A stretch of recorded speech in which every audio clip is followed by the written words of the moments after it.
ലൈംഗികം. ഉദരം ഉപസ്ഥം. ഈ തുരകളെ വാക്ക്, മനസ്സ്, നാക്ക്, ഉദരം, ജനനേന്ദ്രിയം, ക്രോധം എന്നീ 6 ഗുണങ്ങളിലുള്ള ത്വരയെ ക്രോധം പറഞ്ഞില്ല. അവയുടെ പ്രവർത്തനങ്ങളെ കഴിയുന്നവരാരാണോ അവരെയാണ് കീഴടക്കുന്നവനാരാണോ അവൻ ഉദ്ദേശിക്കുന്നത്. ഭൂമിയിൽ ശിക്ഷാഗണങ്ങളെ ഉണ്ടാക്കാൻ ഓരോരുത്തർ പറയാവോ, അല്ലെങ്കിൽ ആർക്കും മനസ്സിലാവില്ല. സംസാരിക്കാനുള്ള ത്വരയെയും മനസ്സിന്റെ വിവിധ അഭിലാഷങ്ങളെയും കോപത്തിന്റെ പ്രവർത്തനങ്ങളെയും നാവിന്റെ ത്വരകളെയും ഉദരത്തിന്റെയും ഉൽപാദനത്തിന്റെയും ത്വരകളെയും സഹിക്കുവാൻ കഴിവുള്ളവൻ ധീരനാണ്. അങ്ങനെയുള്ള ആൾക്കാർ ലോകത്തെ മുഴുവൻ ശിക്ഷപ്പെടുത്തുവാൻ കഴിവുണ്ട്. ഹരേ കൃഷ്ണ. വേറൊരാള് പറഞ്ഞേ. വാക്കുകൊണ്ടും വാക്ക്, മനസ്സ്, ക്രോധം, നാവ്, ഉദരം, ജനനേന്ദ്രിയം ഇതിനെ നിയന്ത്രിച്ചു നിർത്താൻ ഏതൊരുവനാണോ കഴിവുള്ളത് ആ വ്യക്തിക്ക് ഗുരുവാകാനുള്ള യോഗ്യതയുണ്ട്. ഹരേ കൃഷ്ണ. വേറെ ആരാ പറയുന്നേ? ഹരേ കൃഷ്ണ. വാക്ക്, മനസ്സ്, ക്രോധം, ഉദരം, നാവ്, ജനനേന്ദ്രിയം ഇവയെ നിയന്ത്രിക്കാൻ കഴിവുള്ള ആരാണ്? ധീരൻ. ആ ധീരനായ വ്യക്തിക്ക് ഈ ഭൂമിയിലുള്ള എല്ലാവരെയും ശിഷ്യന്മാരാക്കാനുള്ള കഴിവുള്ളതാണ്. ഹരേ കൃഷ്ണ. ഹരേ കൃഷ്ണ. വേറെ ആരാ പറയുന്നേ? വാക്ക്, മനസ്സ്, ക്രോധം, ജിഹ്വ, ഉദരം, ഉപസ്ഥം ഈ 6 ത്വരകളെയും ആർക്കാണോ സഹിക്കുവാൻ അടക്കുവാൻ പറ്റുന്നത് അവർ ധീരനാണ്. അവർ ഈ ഭൂമിയെ മുഴുവൻ ശിക്ഷപ്പെടുത്തുവാൻ ഉള്ളവനായിത്തീരും. ഹരേ കൃഷ്ണ. ഞാൻ പറയാം. വാക്ക്, മനസ്സ്, കോപം, നാവ്, ഉദരം, ഉപസ്ഥം എന്നീ ത്വരകളെ സഹിക്കാൻ കഴിവുള്ള ആള് ധീരനാണ്. അയാൾക്ക് ഈ ലോകം മുഴുവൻ ശിക്ഷപ്പെടുത്താനുള്ള അർഹതയുണ്ട്. അടുത്തതാരാ പറയുന്നേ? വാക്ക്, ഹരേ കൃഷ്ണ. വാക്ക്, മനസ്സ്, നാക്ക്, ഉദരം, ജനനേന്ദ്രിയം, ക്രോധം എന്നീ 6 തരത്തിലുള്ള പ്രവർത്തനങ്ങളെ കീഴടക്കാൻ കഴിവുള്ള ആളിനാണ് ഗുരുവാകാനുള്ള യോഗ്യതയുള്ളത്. അയാൾ ധീരനാണ്. അതുകൊണ്ട് ശിഷ്യകളെ സമ്പാദിക്കാൻ സാധിക്കും. ഹരേ കൃഷ്ണ. ഇനി ആരാ പറയുന്നേ? കഴിഞ്ഞു. ഹരേ കൃഷ്ണ. ഹരേ കൃഷ്ണ. ഓം നമോ ഭഗവതേ വാസുദേവായ. ഓം നമോ ഭഗവതേ വാസുദേവായ. ഓം നമോ ഭഗവതേ വാസുദേവായ. ഓം അജ്ഞാനതിമിരാന്തസ്യ ജ്ഞാനാഞ്ജനാശലാകയാ ചക്ഷുരുന്മീലിതം യേന തസ്മൈ ശ്രീഗുരവേ നമഃ. നമോ വിഷ്ണുപാദായ കൃഷ്ണപ്രേഷ്ഠായ ഭൂതലേ ശ്രീമതേ ഭക്തിവേദാന്ത സ്വാമിനിധി നാമിനെ. നമസ്തേ സാരസ്വതേ ദേവേ ഗൗരവാണി പ്രചാരിണേ നിർവിശേഷ ശൂന്യവാദി പാശ്ചാത്യദേശധാരിണേ. ജയ ശ്രീ കൃഷ്ണ ചൈതന്യ പ്രഭു നിത്യാനന്ദ ശ്രീ അദ്വൈത ഗദാധര ശ്രീവാസാദി ഗൗര ഭക്തവൃന്ദ. ഹരേ കൃഷ്ണ കൃഷ്ണ കൃഷ്ണ ഹരേ ഹരേ, ഹരേ രാമ രാമ രാമ ഹരേ ഹരേ. ഹരേ കൃഷ്ണ. ശ്രീ രാധാ ഗോവിന്ദ ടെമ്പിൾ ഇസ്കോൺ ബാംഗ്ലൂരിന്റെ ഉപദേശാമൃതം ക്ലാസ്സിലേക്ക് എല്ലാവർക്കും സ്വാഗതം. ഹരേ കൃഷ്ണ. എല്ലാവർക്കും പ്രണാമം. ഇപ്പൊ നമ്മള് ഒന്നാമത്തെ ഉപദേശം കണ്ടു. വാചോവേഗം മനസാ ക്രോധവേഗം, ജിഹ്വാവേഗം ഉദര ഉപസ്ഥവേഗം, ഏതാൻ വേഗാൻ യാ വിഷഹേത ധീരഃ സർവാമപീമാം പൃഥിവീം സശിഷ്യത്. ആർക്കാണോ വാക്ക്, മനസ്സ്, ക്രോധം, ജിഹ്വ, ഉദരം, ഉപസ്ഥം ഈ 6 ഇന്ദ്രിയങ്ങളുടെ ത്വരകളെ നിയന്ത്രിക്കാൻ സാധിക്കുന്നത് അവൻ ധീരനാണ്. അവന് ഈ ഭൂമിയെ മുഴുവൻ ശിഷ്യപ്പെടുത്താനുള്ള യോഗ്യതയുള്ളവനായിരിക്കും എന്നാണ് ഒന്നാമത്തെ ഉപദേശം നമ്മൾ കണ്ടത്. അതിപ്പോ എല്ലാവർക്കും മനസ്സിലായിണ്ടാവും എന്ന് വിചാരിക്കുന്നു. ഇനി നമ്മള് രണ്ടാമത്തെ ഉപദേശം, രണ്ടാമത്തെ ശ്ലോകത്തിലേക്ക് പോകാണ്. രണ്ടാമത്തെ ശ്ലോകം ഭക്തിയെ നശിപ്പിക്കുന്ന കാര്യങ്ങളെ കുറിച്ചാണ് പറയുന്നത് അല്ലെ. രണ്ടാമത്തേൽ പറയുന്നത് ഭക്തിയെ നശിപ്പിക്കുന്ന 6 കാര്യങ്ങളാണ് രണ്ടാമത്തെ ഉപദേശത്തില് നമ്മൾ കാണുന്നത്. ഇപ്പൊ രണ്ടാമത്തേതിൽ എന്താ പറയുന്നത്? അത്യാഹാര പ്രയാസശ്ച പ്രജൽപോ നിയമാഗ്രഹ ജനസംഘശ്ച ലൗല്യം ച ഷഡ്ഭിർ ഭക്തി വിനശ്യതി എന്ന് പറയുന്നത്.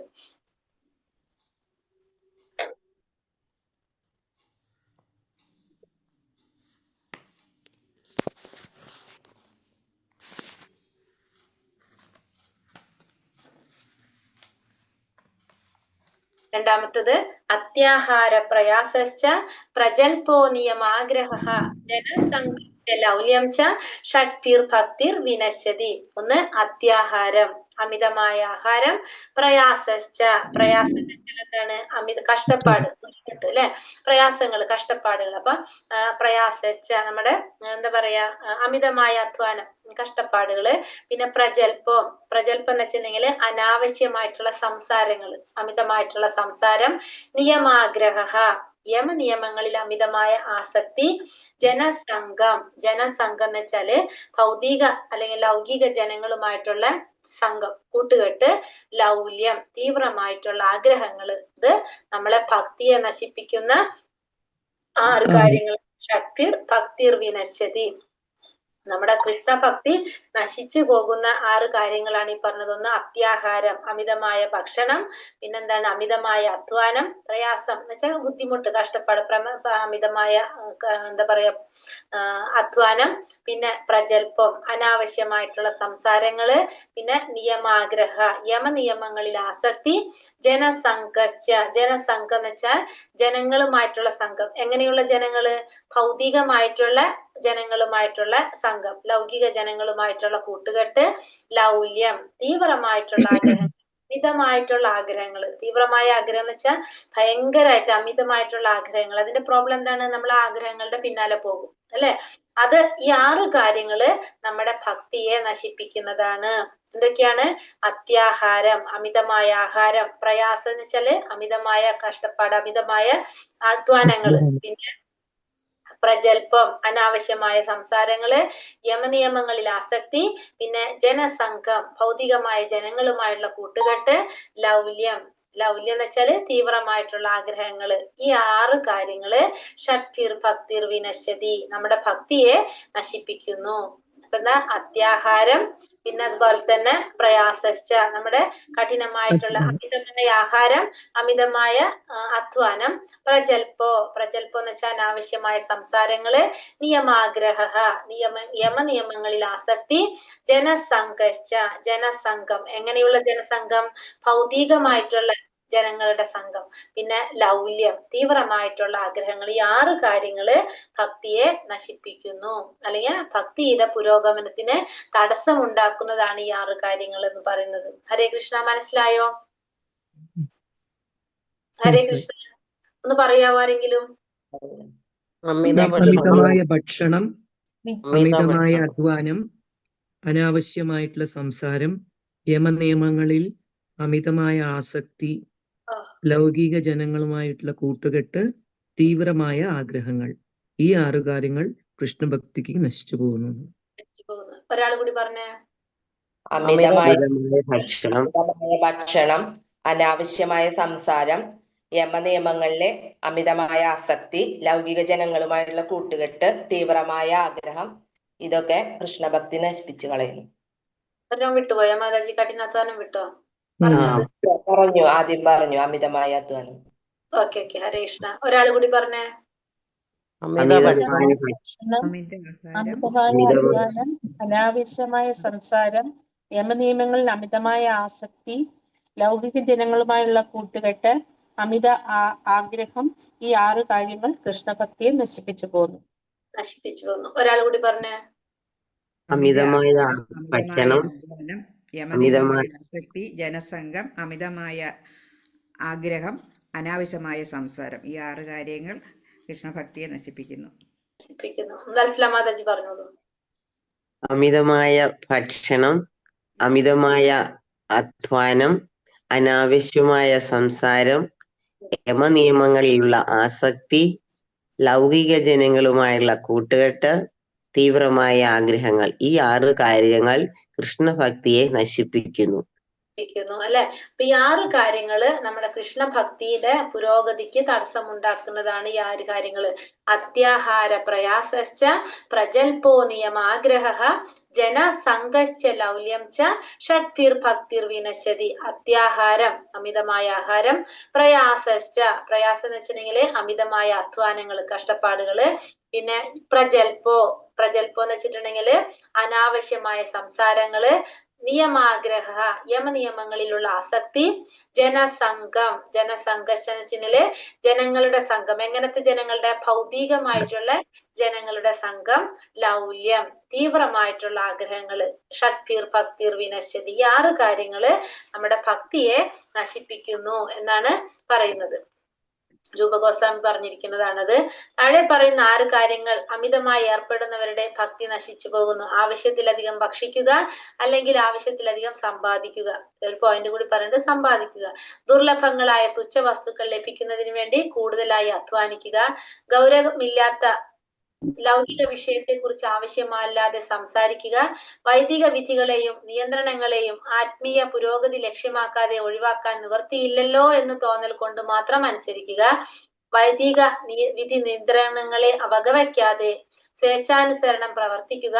കൃഷ്ണാവബോധത്തിൽ താല്പര്യമില്ലാത്ത വിഷയികളായ ജനങ്ങളുമായി കൂട്ടുചേരുക. സാധാരണ നേട്ടങ്ങൾക്ക് വേണ്ടി അത്യാർത്തി കാണിക്കുക. ഇതൊക്കെ എന്താണ്? ഭക്തിയെ നശിപ്പിക്കുന്ന 6 കാര്യങ്ങൾ. നമ്മൾ ആ പറഞ്ഞത് തന്നെ കുറച്ചും കൂടി പറഞ്ഞു എന്ന് മാത്രമേ ഉള്ളൂ.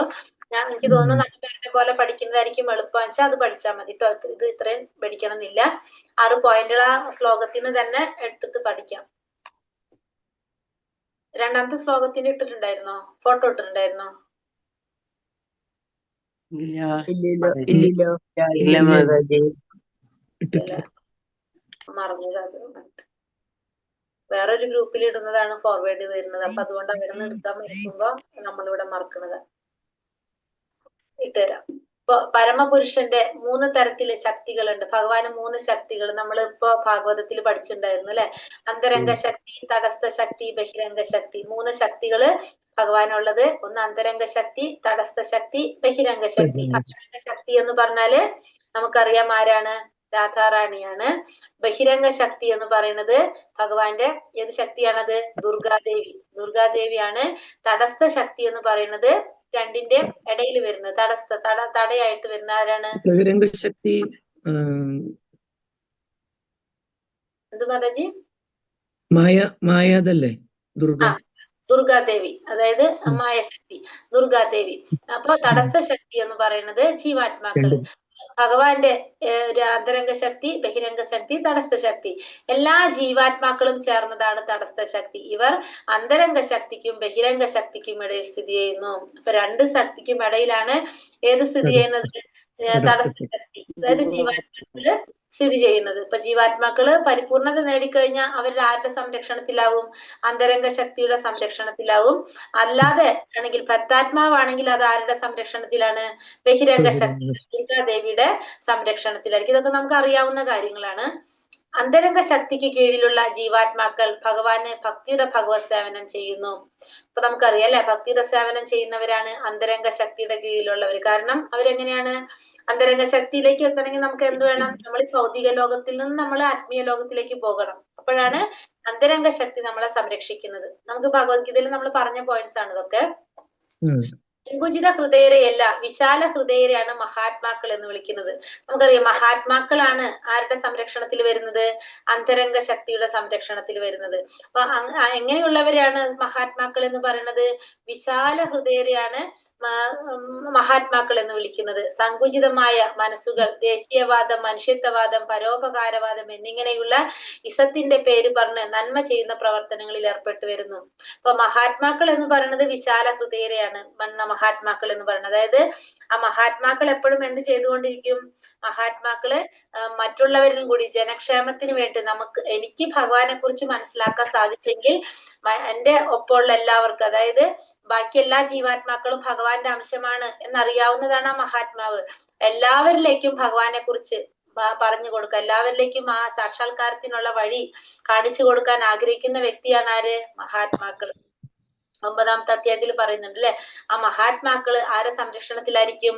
ഭഗവാന്റെ അന്തരംഗ ശക്തിയുടെ സംരക്ഷണത്തിലായിരിക്കും. പക്ഷെ മഹാത്മാക്കൾ ഒരിക്കലും സങ്കുചിത ഹൃദയരല്ല, വിശാല ഹൃദയരാണ്. സങ്കുചിത ഹൃദയരായിട്ടുള്ളവർ എന്താണ്? ഓരോ പേരുകൾ പറഞ്ഞിട്ട്, ഓരോ ഇസത്തിന്റെ പേരുകൾ പറഞ്ഞിട്ട്, എന്താണ് പരോപകാരം, മനുഷ്യത്വം, മനസ്സ്, അങ്ങനത്തെ ഓരോ ഇസം പറഞ്ഞിട്ട് നന്മ ചെയ്യുന്ന പ്രവർത്തനങ്ങളിൽ ഏർപ്പെട്ടുകൊണ്ടിരിക്കും. പക്ഷെ ലക്ഷ്യം എന്തായിരിക്കും? അവരുടേതായിട്ടുള്ള ആഗ്രഹങ്ങൾക്കായിരിക്കും അവരതിന് കൊടുക്കുന്നുണ്ടാവാം. ഭഗവാന്റെ അന്തരംഗ ശക്തിയുടെ നിയന്ത്രണത്തിലാക്കപ്പെട്ട ജീവാത്മാക്കളുടെ ഏക പ്രവർത്തനം കൃഷ്ണന്റെ അഥവാ വിഷ്ണുവിന്റെ പ്രീതിക്ക് വേണ്ടി കാര്യങ്ങൾ നിർവഹിക്കുക എന്നത് മാത്രമാണ്. ഇപ്പൊ അന്തരംഗ ശക്തിയുടെ നിയന്ത്രണത്തിലുള്ള ജീവാത്മാക്കൾ എന്ത് ചെയ്യാനാണ് ആഗ്രഹിക്കുന്നത്? ഭഗവാന് വേണ്ടിയിട്ട്, ഭഗവാന്റെ പ്രീതിക്ക് വേണ്ടി പ്രവർത്തിക്കുക എന്നുള്ളതാണ് അവര് ആഗ്രഹിക്കുന്നത്. മഹാത്മാവല്ലാത്തവൻ സങ്കുചിതമായ ദുരാത്മാവാണ്. അങ്ങനെ അവികസിത ഹൃദയരായ ദുരാത്മാക്കൾ എപ്പോഴും ബഹിരംഗ ശക്തിയുടെ, അതായത് മഹാമായയുടെ നിയന്ത്രണത്തിലായിരിക്കും. ഇപ്പൊ മഹാത്മാക്കളല്ലാത്തവര് എല്ലാം നമുക്കറിയാം ബദ്ധാത്മാക്കളാണ്, ഈ ഭൗതിക ലോകത്തിലുള്ളവരാണ്. അവരെ സംരക്ഷിക്കുന്നത് ഭഗവാന്റെ ബഹിരംഗ ശക്തി, അതല്ലെങ്കിൽ മഹാമായയാണ്, ദുർഗാദേവിയാണെന്ന് പറയാം. ഭൗതിക ലോകത്തിന്റെ അധിപതി ആരാണ്? ദുർഗാദേവിയാണ്. ഭൗതികതയിലുള്ള ജീവാത്മാക്കൾ അഥവാ മഹാമായയുടെ വിധേയത്തിൽ കഴിയുന്ന ഈ ജീവാത്മാക്കൾ ആദി ദൈവികം, ആദി ഭൗതികം, ആധ്യാത്മികം എന്നിങ്ങനെ 3 വിധം ക്ലേശങ്ങളിൽ അകപ്പെട്ട് വലയ്ക്കപ്പെടുന്നു. ഇപ്പോ ഈ പറഞ്ഞ ഭൗതിക ലോകത്തിലുള്ള ജീവാത്മാക്കൾക്ക് 3 തരത്തിലുള്ള ക്ലേശങ്ങൾ അനുഭവിക്കേണ്ടതായിട്ട് വരും. ഏതൊക്കെയാണ്? ആദി ഭൗതികം, ആദി ദൈവികം, ആധ്യാത്മികം. ഭൗതിക ലോകത്തിൽ അനുഭവിക്കുന്ന 3 തരത്തിലുള്ള ക്ലേശങ്ങളാണ് നമ്മള്. എന്തൊക്കെയാണ് പറഞ്ഞ? ആദി ദൈവികം എന്ന് പറഞ്ഞാല് വരൾച്ച, ഭൂകമ്പം, കൊടുങ്കാറ്റ് എന്നിങ്ങനെ ദേവന്മാർ മുഖാന്തരം ഭൗതിക പ്രകൃതിയിൽ ഉണ്ടാകുന്ന ക്ലേശങ്ങളാണ് ആദി ദൈവികം എന്ന് പറയുന്നത്. ദേവന്മാര് മുഖാന്തരം ഉണ്ടാകുന്ന ക്ലേശങ്ങളെ ആദി ദൈവികം എന്ന് പറയാം. അതായത് എന്താണ് പറയുക, കനത്ത വരൾച്ച, ചൂട്, പിന്നെന്താണ് മഴ, ഭൂകമ്പം, കൊടുങ്കാറ്റ്, ഇതൊക്കെ എന്താണ് ദേവന്മാര് മുഖാന്തരം ഉണ്ടാകുന്ന ക്ലേശങ്ങളാണ്. ഇതിനെ നമുക്ക് ആദി ദൈവികം എന്ന് പറയാം. നമ്മ പറഞ്ഞിട്ടുള്ളല്ലോ ആദിദൈവികമൊക്കെ അല്ലെ.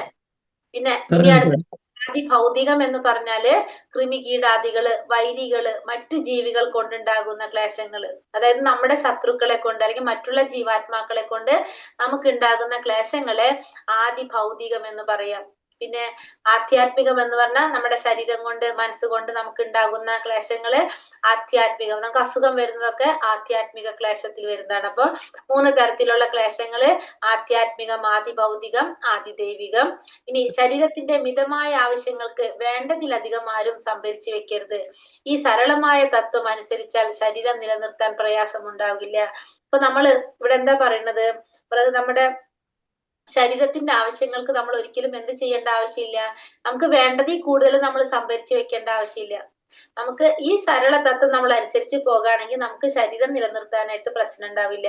നമ്മുടെ നിലനിൽപ്പിന് വേണ്ടത് മാത്രമേ നമുക്ക് എന്ത് ചെയ്യണ്ടൂ, നമുക്ക് നമുക്ക് ആവശ്യമുള്ളൂ. അതിൽ കൂടുതലൊന്നും നമുക്ക് ആവശ്യമില്ല. നമുക്ക് എന്തായാലും ഇപ്പൊ ധാന്യങ്ങളായാലും വസ്ത്രങ്ങളായാലും ധനമായാലും നമ്മുടെ നിലനിൽപ്പിന് വേണ്ടിയിട്ട് സംഭരിച്ചു വെക്കേണ്ടതാണ്.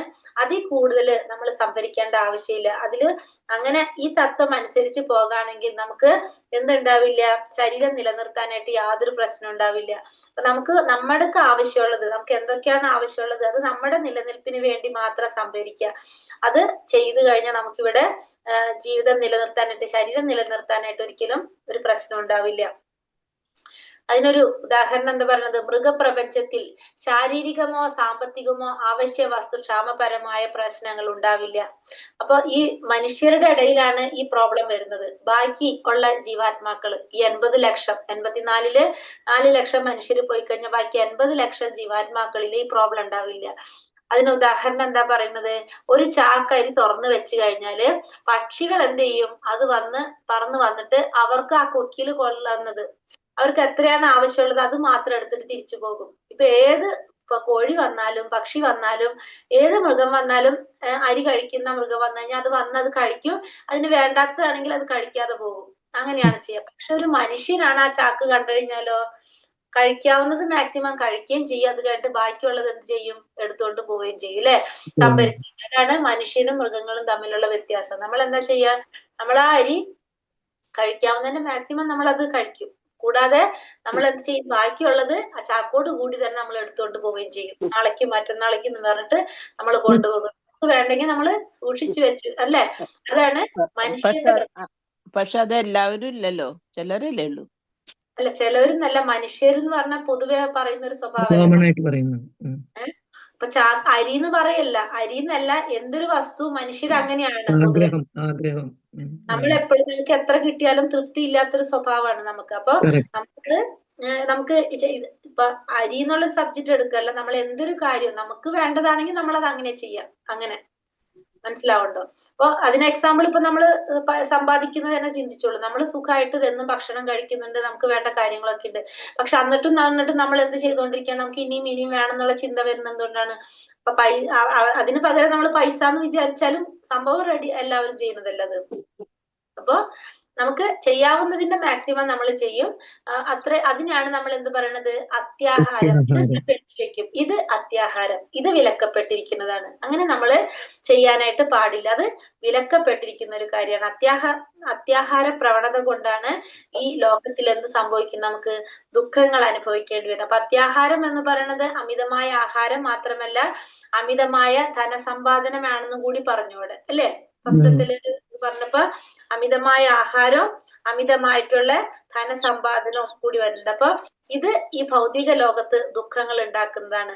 കാരണം അമിതമായ ആഹാരത്തിനും അമിതമായ ധനസമ്പാദനത്തിനും നമ്മൾ ശ്രമിക്കുമ്പോൾ സ്വാഭാവികമായിട്ട് നമുക്ക് എന്താ ഉണ്ടാകുന്നത്? ദുഃഖങ്ങളായിരിക്കും ഉണ്ടാകുന്നത്. ഭഗവാന്റെ ആസൂത്രണം അനുസരിച്ച് ലോകത്തെമ്പാടുമുള്ള മാനവർക്ക് വേണ്ട പാലും ധാന്യങ്ങളും ഉണ്ടാക്കുന്നതിന് പ്രയാസമില്ല. എന്നാൽ മനുഷ്യൻ ബുദ്ധിയെ ഭഗവത് ബോധ വികസനത്തിന് ഉപയോഗിക്കാതെ ആവശ്യമില്ലാത്തതും ദോഷകരവുമായ വസ്തു സമൂഹം സൃഷ്ടിക്കുന്നതിന് വേണ്ടി ദുരുപയോഗപ്പെടുത്തുന്നു. അപ്പൊ ഭഗവാന്റെ ആസൂത്രണം അനുസരിച്ച് ലോകത്തെമ്പാടുമുള്ള മാനവർക്ക് വേണ്ട പാലും ധാന്യങ്ങളും ഉണ്ടാക്കാനായിട്ട് യാതൊരു പ്രയാസവും ഇല്ല. ഭഗവാന്റെ ആസൂത്രണം അനുസരിച്ച് ഭഗവാൻ എല്ലാം പ്ലാൻ ചെയ്ത് കറക്റ്റ് ആയിട്ട് സെറ്റ് ചെയ്തിട്ടുണ്ട്. അപ്പൊ നമുക്ക് അതിനനുസരിച്ച് നമുക്ക് ജീവിക്കാനായിട്ട്, നമുക്ക് വേണ്ട പാലും ധാന്യങ്ങളൊന്നും ഉണ്ടാക്കാനായിട്ട് നമുക്ക് യാതൊരു പ്രയാസമില്ല. പക്ഷെ നമ്മളെ ബുദ്ധി എന്താ ചെയ്യണത്? ഭഗവത് ബോധ വികസനത്തിന് ഉപയോഗിക്കാതെ ആവശ്യമില്ലാത്തതും ദോഷകരമായിട്ടുള്ള ഒരു സമൂഹം സൃഷ്ടിക്കുന്നതിന് വേണ്ടിയിട്ടാണ് നമ്മൾ അതിനെ ദുരുപയോഗപ്പെടുത്തുക ചെയ്യുന്നത്. നമ്മള് അതിന് എളിയ ജീവിതം ഉയർന്ന ചിന്ത എന്ന വ്യവസ്ഥ സ്വീകരിക്കുന്നതിന് ജനങ്ങൾ വിമുഖരാണ്. അപ്പൊ സാധാരണ എളിയ ജീവിതം, പിന്നെന്താണ്? ഉയർന്ന ചിന്ത. അത് നമ്മൾ സ്വീകരിക്കാനായിട്ട് നമ്മള് പൊതുവെ എങ്ങനെയാണ്? വിമുഖരാണ്. അപ്പൊ നമുക്കറിയാം എന്താണ്? ഭഗവാൻ പശു എങ്ങനെയാണ്? പശു പാല് തരുന്നതാണ് നമുക്ക്, അല്ലെ? പശു നമുക്ക് പാല് തരുന്നു. ആ പാല് പശു കുടിക്കുന്നുണ്ടോ? ഇല്ല. പശു എന്താ കഴിക്കുന്നത്? പുല്ല്, വൈക്കോലൊക്കെ കഴിക്കുന്നത്. പക്ഷെ പശുവിന്റെ പാല് നമുക്കാണ് തരുന്നത്. അപ്പൊ ഓരോരുത്തർക്കും ഭഗവാൻ എന്ത് ചെയ്തിട്ടുണ്ട്? ഓരോന്ന് നീക്കി വെച്ചിട്ടുണ്ട്. ഓരോരുത്തർക്കും ഇന്നതാണെന്ന് ഭഗവാൻ ഓരോ കാര്യങ്ങൾ നീക്കി വെച്ചിട്ടുണ്ട്. അപ്പൊ അത് മാത്രമേ നമുക്ക് സ്വീകരിക്കേണ്ട ആവശ്യമുള്ളൂ. നമുക്കില്ലാത്തത് നമുക്ക് വേണ്ട, നമുക്ക് സ്വീകരിക്കേണ്ട ആവശ്യം നമുക്ക് അവിടെ വരുന്നില്ല. ഈശോപനിഷത്തിൽ പഠിക്കുന്നതാണ് നമ്മളത്. മനുഷ്യ ജീവിതം ഈശ്വര പ്രാപ്തിക്കായിട്ടുള്ളതാണ്. ഉന്നതമായ അവസ്ഥ കരസ്ഥമാക്കുന്നതിനായി ഉന്നതമായ ബുദ്ധി സമ്പത്ത് ദത്തമായിരിക്കുന്നു എന്ന് വിശ്വസിക്കുന്നവൻ വേദാനുശാസനങ്ങളെ അനുസരിക്കണം. ഉന്നത അധികാരികളിൽ നിന്ന് ലഭിക്കുന്ന നിർദ്ദേശങ്ങളെ സ്വീകരിച്ചാൽ പരിപൂർണമായ അറിവിൽ ഉറച്ചു നിൽക്കുന്നതിനും അങ്ങനെ തന്റെ ജീവിതത്തെ ശരിക്കും അർത്ഥവത്താക്കുന്നതിനും അവന് കഴിയും. അപ്പൊ മനുഷ്യ ജീവിതം ശരിക്കും എന്തിനുള്ളതാണ്? ഈശ്വര പ്രാപ്തിക്കുള്ളതാണ്. ആ അവസ്ഥ കരസ്ഥമാക്കുന്നതിനായിട്ട് നമ്മൾ എന്ത് ചെയ്യണം? നമ്മുടെ ബുദ്ധി ഉപയോഗിക്കുക. അതുപോലെ തന്നെ ശാസ്ത്രങ്ങളും ശാസനങ്ങളൊക്കെ നമ്മൾ അനുസരിക്കുക. പിന്നെ ഉന്നത അധികാരികളിൽ നിന്നുള്ള നിർദ്ദേശങ്ങൾ സ്വീകരിക്കുക. അങ്ങനെ നമുക്ക് പരിപൂർണത നേടി എന്ത് സാധിക്കും? നമ്മുടെ ലക്ഷ്യം നേടാനായിട്ട് നമുക്ക് സാധിക്കും. അർത്ഥവത്താക്കാനായിട്ട്, നമ്മുടെ ജീവിതത്തെ അർത്ഥവത്താക്കാനായിട്ട് നമുക്ക് സാധിക്കും. അതിനൊരു ഗുരുവിന്റെ സഹായം, ശാസ്ത്രങ്ങളെ സഹായമൊക്കെ നമുക്ക് ആവശ്യമാണ്. എല്ലാ തൊഴിൽ പ്രവർത്തനങ്ങളും പരമമായ മോചനത്തെ ലക്ഷ്യമാക്കിയിട്ടുള്ളവയാണ്. ലൗകിക നേട്ടങ്ങൾക്ക് വേണ്ടി ചെയ്യുകയോ ഇന്ദ്രിയ സന്ദർഭത്തിന് വേണ്ടി പ്രയോഗപ്പെടുത്തുകയോ ചെയ്യരുത്. എല്ലാ തൊഴിൽ പ്രവർത്തനങ്ങൾ എങ്ങനെയാണ്? പരമമായ മോചനത്തെ, അല്ലെ? എല്ലാത്തിന്റെ ലക്ഷ്യം ധർമ്മങ്ങൾ, അതായത് വർണ്ണാശ്രമ ധർമ്മങ്ങളെല്ലാം എന്തിനു വേണ്ടിയിട്ടുള്ളതാണ്? നമുക്ക് പരമമായ മോചനം, ആ പരമ ലക്ഷ്യത്തിലേക്ക് എത്താൻ വേണ്ടിയിട്ടുള്ളത്. അല്ലാതെ ലൗകികമായ നേട്ടങ്ങൾക്കോ ഇന്ദ്രിയ സന്ദർഭത്തിനോ വേണ്ടിയിട്ട് പ്രയോജനപ്പെടുത്താനുള്ളതല്ല. ധർമ്മസ്യാഹി അപവർഗസ്യ നാർത്ഥോർത്ഥയോ കൽപ്പതേ. ധർമ്മസ്യാഹി അപവർഗസ്യ നാർത്ഥോർത്ഥയോപകൽപ്പതേ. നാർത്ഥസ്യ ധർമ്മൈകാന്തസ്യ കാമോ ലാഭായ ഹി സ്മൃതം. അതായത് ഇവിടെ എന്താ പറയണത്? എല്ലാ ധർമാനുഷ്ഠാനം മോക്ഷം ലക്ഷ്യമാക്കി കൊണ്ടുള്ളതാണ്. ഭക്ഷണം നേട്ടമായിട്ടുള്ള ധർമ്മങ്ങൾ അനുഷ്ഠിക്കുന്ന നമ്മൾ എന്തിനാണ്? മോക്ഷത്തിന് വേണ്ടിയിട്ടുള്ളതാണ്. അത്യാവശ്യം വേണ്ടുന്ന ജീവിത സൗകര്യം അനുഭവിച്ച് കൃഷ്ണാവബോധം നേടുന്നതാണ് യഥാർത്ഥ മതം നിർദ്ദേശിക്കുന്നത്. നമുക്ക് യഥാർത്ഥത്തില് നമ്മൾ പറയുന്നത് എന്താണ്? ധർമ്മത്തിൽ പറയുന്നത് നമുക്ക് ആവശ്യം വേണ്ട നമ്മുടെ ജീവിത സൗകര്യം നമുക്ക് നിലനിർത്താൻ വേണ്ടിയിട്ട് നമുക്ക് വേണ്ട കാര്യങ്ങൾ അനുഭവിച്ചിട്ട് നമ്മൾ എന്ത് ചെയ്യുക? ബാക്കി കൃഷ്ണാവബോധം നേടുന്നതിന് പ്രവർത്തിക്കുക. അതാണ് നമ്മുടെ യഥാർത്ഥത്തിലുള്ള മതം നിർദ്ദേശിക്കുന്നത്. പ്രജൽപ്പം. ഇനി അടുത്തത് പ്രജൽപ്പം എന്ന് വെച്ചാല് മിഥ്യാ സംഭാഷണം ഒഴിവാക്കി മറ്റുള്ളവരോട് കൃഷ്ണാവബോധത്തെ കുറിച്ച് സംസാരിക്കണം. അപ്പൊ പ്രജൽപ്പ എന്ന് പറഞ്ഞ എന്താണ്? നമ്മള് എന്തൊഴിവാക്കണം? കൃഷ്ണാവബോധത്തിൽ സംസാരിക്കുക. മിഥ്യമായിട്ടുള്ള സംഭാഷണങ്ങൾ, ഇല്ലാത്ത കാര്യങ്ങൾ. മിഥ്യാ സംഭാഷണം വെച്ചിട്ടുണ്ടെങ്കിൽ ഇല്ലാത്ത ഒന്നിനെ കുറിച്ച് സംസാരം നമുക്ക് ഒഴിവാക്കാം. ഇല്ലാത്ത കാര്യങ്ങൾ എന്ന് വെച്ചിട്ടുണ്ടെങ്കിൽ ഈ ഭൗതിക പ്രപഞ്ചത്തിലുള്ള എല്ലാതും എങ്ങനെയാണ്? എല്ലാതും ഇല്ലാത്തതാണ്, ഒക്കെ മായയാണ്. അപ്പൊ അതിനെ കുറിച്ചുള്ള സംസാരം ഒഴിവാക്കി ശാശ്വതമായിട്ടുള്ളത് എന്താണ്? ഭഗവാൻ മാത്രം. ആ ഭഗവാനെ കുറിച്ച് കൃഷ്ണാവബോധത്തെ കുറിച്ച് സംസാരിക്കണം. ജനസംഘം. ജനസംഘം എന്ന് വെച്ചാൽ കൃഷ്ണാവബോധത്തിൽ അഭിരുചി ഇല്ലാത്തവരുമായിട്ട് കൂട്ടുകൂടരുത്. അതായത് ഭഗവാന്റെ ഭക്തന്മാരല്ലാത്തവരുമായിട്ട് കൂട്ടുകൂടാൻ പാടില്ല. ഭക്തന്മാരോട് ഒന്നിച്ച് ഭഗവത് സേവനം നിർവഹിക്കണം. അപ്പൊ ഭക്തന്മാരോട് ഒന്നിച്ച് നമ്മൾ എന്ത് ചെയ്യുക? ഭഗവത് സേവനം ഭക്തന്മാരല്ലാത്തവരുമായിട്ടുള്ള കൂട്ടുകെട്ട് ഒഴിവാക്കുക. കൃഷ്ണാവബോധം ഒഴിച്ചു നിർത്തി ജ്ഞാനം നേടാൻ ഉദ്ദേശിക്കുന്നതും സാമ്പത്തിക പുരോഗതിയെ കുറിച്ച് കർമ്മികൾ എഴുതുന്ന ഗ്രന്ഥങ്ങൾ അത്യാഹാര വകുപ്പിൽ പെടുന്നു. അപ്പൊ കൃഷ്ണാവബോധത്തിനെ കുറിച്ചല്ലാത്ത ജ്ഞാനം നേടാൻ ശ്രമിക്കുന്നത് നമുക്കറിയാം അല്ലെ. കൃഷ്ണാവബോധത്തെ കുറിച്ച് ഭഗവാനെ കുറിച്ച് പറയാത്ത ഗ്രന്ഥങ്ങൾ എങ്ങനെയാണെന്ന് പറഞ്ഞു? കാക്കകളുടെ തീർത്ഥാടനം പോലെയാണെന്ന് പറഞ്ഞു ഭാഗവതത്തിൽ നമ്മള് ഇല്ലേ? ഇപ്പൊ കഴിഞ്ഞ അധ്യായത്തിൽ കണ്ടല്ലോ അല്ലെ. അപ്പൊ കൃഷ്ണാവബോധത്തിനെ മാറ്റി നിർത്തിയിട്ടുള്ള ജ്ഞാനം അതെങ്ങനെയുള്ളതായിരിക്കും? അത് ശാസ്ത്രങ്ങളായ ഗ്രന്ഥങ്ങൾ ഇതൊക്കെ എങ്ങനെയാണ്? ഇതൊക്കെ പുസ്തകങ്ങളായാലും അതൊക്കെ എങ്ങനെയാണ്? കാക്കകളുടെ തീർത്ഥാടനം പോലെയായിരിക്കും കണ്ടു നമ്മള്. അതുപോലെ തന്നെ സാമ്പത്തിക പുരോഗതിയെ കുറിച്ച് കർമ്മികൾ എഴുതുന്ന ഗ്രന്ഥങ്ങൾ ഇതൊക്കെ എന്തിൽ വരുന്നതാണ്? അത്യാഹാരത്തിൽ വരുന്നതാണ്. അപ്പൊ ഭഗവാനെ കുറിച്ച് ബന്ധപ്പെടുത്താത്ത, അതായത് ആത്മസാക്ഷാത്കാരത്തിന് സഹായിക്കാത്ത അല്ലെങ്കിൽ അതിലേക്ക് നയിക്കാത്ത എല്ലാ ഗ്രന്ഥങ്ങളും ഏതിൽ വരുന്നതാണ്? അത്യാഹാരത്തില് ഉൾപ്പെടുന്നതാണ്. ഭാവി തലമുറയ്ക്ക് അനുഭവിക്കാൻ കർമ്മികൾ കൂടുതൽ സമ്പത്തുണ്ടാക്കുന്നു.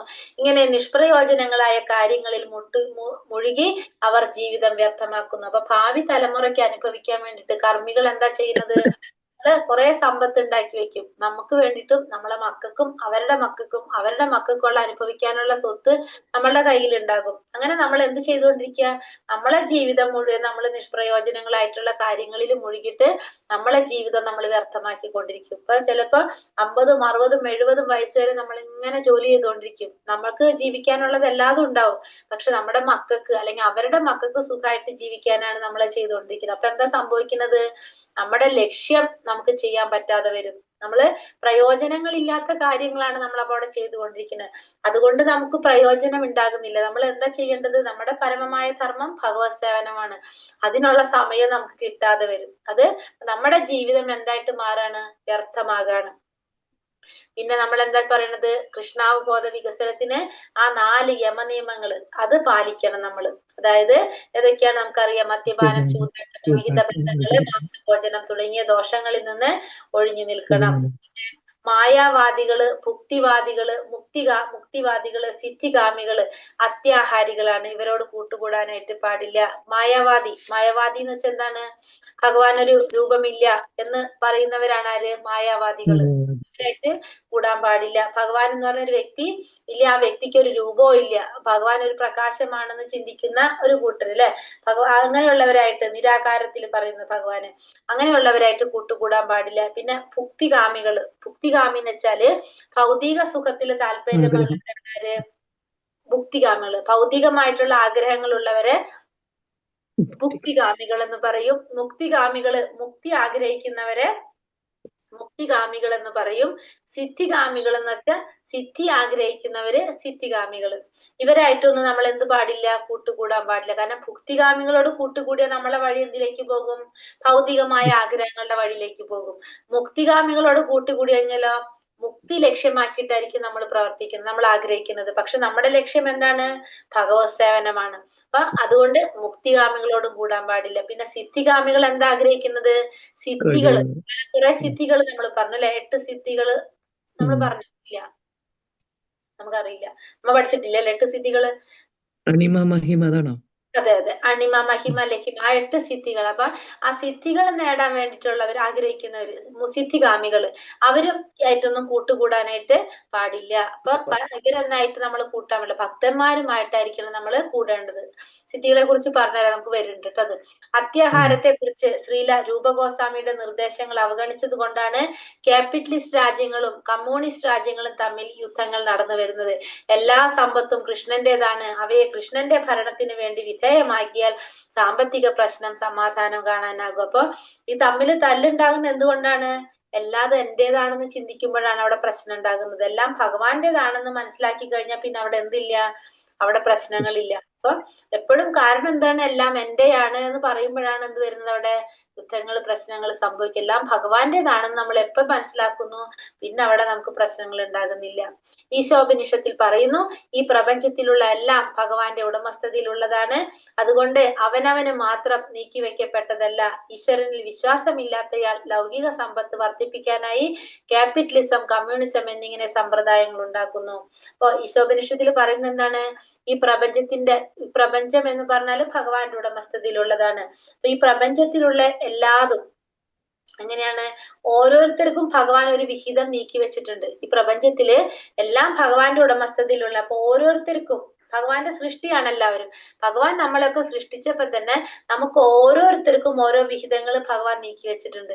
അത് മാത്രം നമ്മൾ സ്വീകരിക്കാൻ പാടുള്ളൂ, മറ്റുള്ളവരുടെ നമ്മൾ ആശിക്കാനായിട്ട് പാടില്ല എന്നുള്ളതാണ് ഒന്നാമത്തെ മന്ത്രത്തില് ഈശോപനിഷത്തിൽ പറയുന്നത്. അതായത് നമുക്ക് ഓരോരുത്തർക്കും നീക്കി വെച്ചിരിക്കുന്ന വിഹിതം മാത്രം നമ്മൾ സ്വീകരിക്കുക. അതായത് നമ്മളിപ്പോ നമ്മുടെ വീട്ടില് നമ്മുടെ അമ്മ നമുക്ക് ഭക്ഷണം വിളമ്പി തരുമ്പോ ഒരു 6 പേരുണ്ടെങ്കിൽ 6 പ്ലേറ്റ് വെച്ചിട്ട് എല്ലാവർക്കും ഭക്ഷണം ഇട്ട് തരും. ഓരോരുത്തർക്ക് ഏത് പ്ലേറ്റ് ആണോ പറഞ്ഞിട്ട് അത് എടുക്കണ്ടു, അപ്പുറത്തെ പ്ലേറ്റ് നമുക്ക് എടുക്കേണ്ട ആവശ്യമില്ല അല്ലെ. എടുത്തു കഴിഞ്ഞാൽ അവിടെ എന്താ? അവിടെ പ്രശ്നമായി. അത് പ്രശ്നം അല്ലെ, സ്വാഭാവികമായിട്ട് നമുക്ക് വഴക്ക് കിട്ടും. അപ്പൊ അതേപോലെ തന്നെ നമ്മൾ എന്താ ചെയ്യേണ്ടത്? നമുക്ക് നീക്കി വെച്ചിരിക്കുന്നത് ഭഗവാൻ എന്താണോ അതാണ് നമ്മൾ സ്വീകരിക്കേണ്ടത്. അത് സ്വീകരിച്ചില്ലെങ്കിൽ നമുക്ക് ഇപ്പൊ അമ്മരെന്ന് വഴക്ക് കിട്ടുന്ന പോലെ ഭഗവാൻ നമ്മളെ ശിക്ഷിക്കും. ആ ശിക്ഷകളാണ് നമുക്ക് ഇവിടെ കിട്ടിക്കൊണ്ടിരിക്കുന്നത്. പല രീതിയിലും നമ്മൾ അനുഭവിക്കുന്നത് അതാണ്. അപ്പൊ അത് ഇപ്പൊ എന്താ പറയാ, നമ്മൾ പറഞ്ഞത് തന്നെ പശു എന്താ ചെയ്യുന്നത്? പശുവിന് ഭഗവാൻ നീക്കി വെച്ചിരിക്കുന്നത് പുല്ലാണ്, പശു അത് മാത്രം കഴിക്കും. നമുക്ക് ഭഗവാൻ നീക്കി വെച്ചിരിക്കുന്ന എന്താണ്? പാല് അല്ലെ, പാലുൽപ്പന്നങ്ങള്, സസ്യാഹാരങ്ങൾ, ഇതൊക്കെയാണ്. പക്ഷെ നമ്മൾ എന്താ ചെയ്യുന്നത്? നമ്മൾ അതും കഴിക്കും. പിന്നെ സിംഹം പോലുള്ള മൃഗങ്ങൾക്കാണ് എന്ത് വെച്ചിരിക്കുന്നത്? മാംസം വെച്ചിരിക്കുന്നത്, നമ്മൾ അതും കഴിക്കും അല്ലേ. നമ്മൾ എന്താ ചെയ്യുന്നത്? നമുക്ക് നീക്കി വെച്ചത് നമ്മൾ കഴിക്കുകയും ചെയ്യും, പ്ലസ് അവരുടേതും നമ്മൾ കഴിക്കും. അപ്പൊ ഓരോരുത്തർക്കും ഓരോ വിഹിതം ഭഗവാൻ നീക്കി വെച്ചിട്ടുണ്ട്. അത് ആണ് നമ്മൾ സ്വീകരിക്കേണ്ടത്. നമ്മൾ മറ്റുള്ളവരുടെ ആശിക്കാനോ സ്വീകരിക്കാനോ പാടില്ല എന്നുള്ളതാണ് ഈശോപനിഷത്തിലെ ഒന്നാമത്തെ മന്ത്രത്തിൽ പറയുന്നത്. നമ്മൾ പഠിക്കാനുള്ളതാണ്. അപ്പൊ അവിടെ നമുക്ക് പറയാൻ ഡീറ്റെയിൽ ആയിട്ട്, ഈശ്വരനിൽ വിശ്വാസമില്ലാത്ത ആള് ലൗകിക സമ്പത്ത് വർദ്ധിപ്പിക്കാനായി ക്യാപിറ്റലിസം, കമ്മ്യൂണിസം, ഇങ്ങനെ പല സമ്പ്രദായത്തിൽ നമ്മൾ സമ്പത്ത് കൂട്ടാനായിട്ട് പല രീതിയിലുള്ള പ്രവർത്തനങ്ങളിൽ ഏർപ്പെട്ടു. അത്യാഹാരം ഉപേക്ഷിച്ചാൽ മനുഷ്യരും മൃഗവും കമ്മ്യൂണിസ്റ്റും ക്യാപിറ്റലിസ്റ്റും തമ്മിലുള്ള ശത്രുത നിലയ്ക്കും, രാഷ്ട്രീയമായ ദുർവ്യവസ്ഥയും അസ്ഥിരതയും ഇല്ലാതാകും. നമ്മൾ അത്യാഹാരം ഉപേക്ഷിച്ചു കഴിഞ്ഞാല് നമുക്ക് എന്താണ്? നമ്മൾ എല്ലാവരും തമ്മിലുള്ള ആ ശത്രുത നമുക്ക് ഇല്ലാതാക്കാനായിട്ട് സാധിക്കും. ബുദ്ധിയുള്ള മനുഷ്യൻ 6 ഭക്തിമാർഗ പ്രതിബന്ധങ്ങളെ തട്ടി നീക്കണം. അതിന് കൃഷ്ണാവാദ പ്രസ്ഥാനത്തെ പൂർണ്ണ മനസ്സോടെ ശരണം പ്രാപിക്കണം. അപ്പൊ ബുദ്ധിയുള്ള ഒരു മനുഷ്യൻ എന്ത് ചെയ്യണം? ഇത്തരത്തിലുള്ള പ്രതിബന്ധങ്ങളൊക്കെ തട്ടി നീക്കിയിട്ട് കൃഷ്ണാവബോധത്തെ പൂർണ്ണ മനസ്സോടെ ശരണം പ്രാപിക്കണം. ഹരേ കൃഷ്ണ കൃഷ്ണ കൃഷ്ണ ഹരേ ഹരേ, ഹരേ രാമ രാമ രാമ ഹരേ ഹരേ. വഞ്ചാകൽപതരൂപശ്ച കൃപാ സിന്ധോഭ്യവച പതിതാനാം പാവനേഭ്യോ വൈഷ്ണവേഭ്യോ നമോ നമഃ. അനന്ത കോടി വൈഷ്ണവ की जय, श्रील प्रभुपाद की जय, गुरुदेव की जय, निताय गौर प्रमानंदे, हरि हरि बोल. हरे कृष्णा. ഹരേ കൃഷ്ണ. ക്വസ്റ്റ്യൻസ് നോക്കാം, ഇപ്പൊ എന്തെങ്കിലും ഉണ്ടെങ്കിൽ നമുക്ക് പറയാം.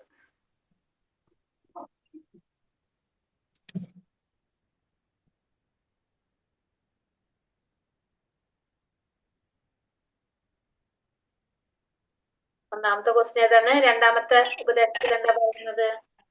കൃഷ്ണഭക്തി നശിച്ചു പോകുന്ന 6 കാരണങ്ങൾ. എന്തൊക്കെയാണ് 6 കാര്യങ്ങൾ? കൃഷ്ണഭക്തി നശിപ്പിക്കുന്ന 6 കാര്യങ്ങൾ എന്തൊക്കെയാണ്? അമിതമായ ഭക്ഷണം, അമിതമായ അധ്വാനം, അനാവശ്യ സംസാരം, യമനിയമങ്ങളിൽ അമിതമായ ആസക്തി, ലൗകിക ജനങ്ങളുമായിട്ടുള്ള കൂട്ടുകെട്ട്, തീവ്രമായ ആഗ്രഹങ്ങൾ. തീവ്രമായ ആഗ്രഹങ്ങൾ, ഇതൊക്കെ നമ്മളെ ഭക്തിയെ നശിപ്പിക്കുന്നതാണ് എന്നാണ് ഒന്നാമത്തത്. ഭഗവാന്റെ 3 ശക്തികൾ ഏതൊക്കെയാണ്? അന്തരംഗ ശക്തി, തടസ്ഥ ശക്തി, ബഹിരംഗ ശക്തി. അന്തരംഗ ശക്തി, തടസ്സ ശക്തി, ബഹിരംഗ ശക്തി, 3 ശക്തികൾ. അത് 3 എന്ന് പറയാം. അന്തരശക്തി രാധാറാണി, ബഹിരംഗ ശക്തി ദുർഗാദേവി, തടശക്തി ജീവാത്മാക്കള്. ജീവാത്മാക്കളാണ് തടസ്സ ശക്തി എന്ന് പറയുന്നത്. ക്വസ്റ്റ്യൻ വന്നിട്ടുണ്ടായിരുന്നത്. പിന്നെ ഒരാളെ മഹാത്മാവ് എന്ന് വിളിക്കാനായിട്ട് സാധിക്കുന്നത് എപ്പോഴാണ്? വിശാല ഹൃദയം. വിശാല ഹൃദയം. രണ്ടാമത്തെ,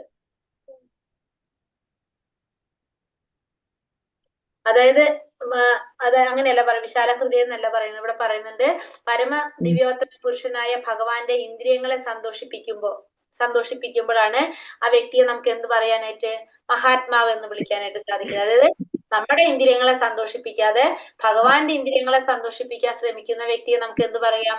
മഹാത്മാവ് എന്ന് പറയാനായിട്ട് സാധിക്കും. 3 തരത്തിലുള്ള ക്ലേശങ്ങൾ ഏതൊക്കെയാണ്? ആധ്യാത്മിക ക്ലേശം, ആദിഭൗതികം, ആദിദൈവികം. ആദിഭൗതികം, ആദിദൈവികം, ആധ്യാത്മികം. അറിയാലോ അല്ലെ അതെല്ലാവർക്കും? 3. ആദിദൈവികം എന്ന് പറഞ്ഞാല് ദേവന്മാര് മുഖാന്തരം ഉണ്ടാകുന്നത് അല്ലേ? പിന്നെ ആദിഭൗതികം പ്രപഞ്ചത്തിന്റെ അല്ല, ഞാൻ പറഞ്ഞു പ്രകൃതിയിൽ നിന്നുള്ള മനസ്സ്, ശരീരം, മഴ, ചൂട്, കാറ്റ്, പ്രകൃതിയുള്ള ഉണ്ടാകുന്ന ഞാൻ പറഞ്ഞ തെറ്റി. ആദിഭൗതികം എന്ന് പറയുന്നത് ഭൗതിക പ്രകൃതിയിൽ നിന്നുണ്ടാകുന്ന അല്ലേ? ദൈവികോ?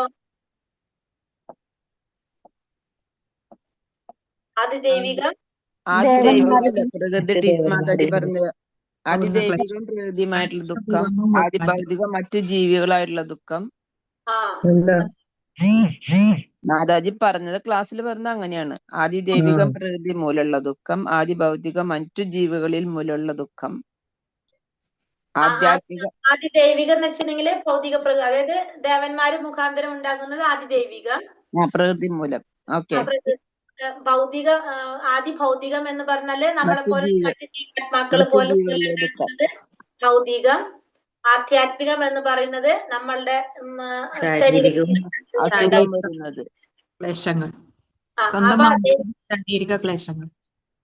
അതാണ് ത്രിവിധ ക്ലേശങ്ങൾ. ആദിദൈവികം എന്ന് വെച്ചാൽ ദേവന്മാര് മുഖാന്തരം ഉണ്ടാകുന്നത്, അതായത് ഭൗതിക പ്രകൃതിയിൽ ഉണ്ടാകുന്ന ചൂട്, തണുപ്പ്, വരൾച്ച, അതൊക്കെ ആദിദൈവികം. ഭൗതികം എന്ന് പറഞ്ഞു കഴിഞ്ഞാല് മറ്റുള്ള ജീവാത്മാക്കൾ മുഖാന്തരം ഉണ്ടാകുന്നത്. ആധ്യാത്മികം എന്ന് പറഞ്ഞാല് നമ്മുടെ ശാരീരികമായിട്ടും മാനസികമായിട്ടും നമുക്ക് ഉണ്ടാകുന്ന അസുഖങ്ങളൊക്കെ ക്ലേശങ്ങൾ. പ്രജൽപ്പം എന്ന് വെച്ചാൽ എന്താണ്? അമിതമായിട്ടുള്ള അനാവശ്യമായ സംസാരത്തിനാണ് എന്ത് പറയാ? പ്രജൽപ്പം. പ്രജൽപ്പം എന്ന് വെച്ചാൽ അനാവശ്യമായ സംസാരത്തിന് പ്രജൽപ്പനം എന്ന് പറയുന്നത് അനാവശ്യമായ സംസാരം. ജനസംഘം എന്നതുകൊണ്ട് എന്താണ് ഉദ്ദേശിക്കുന്നത്?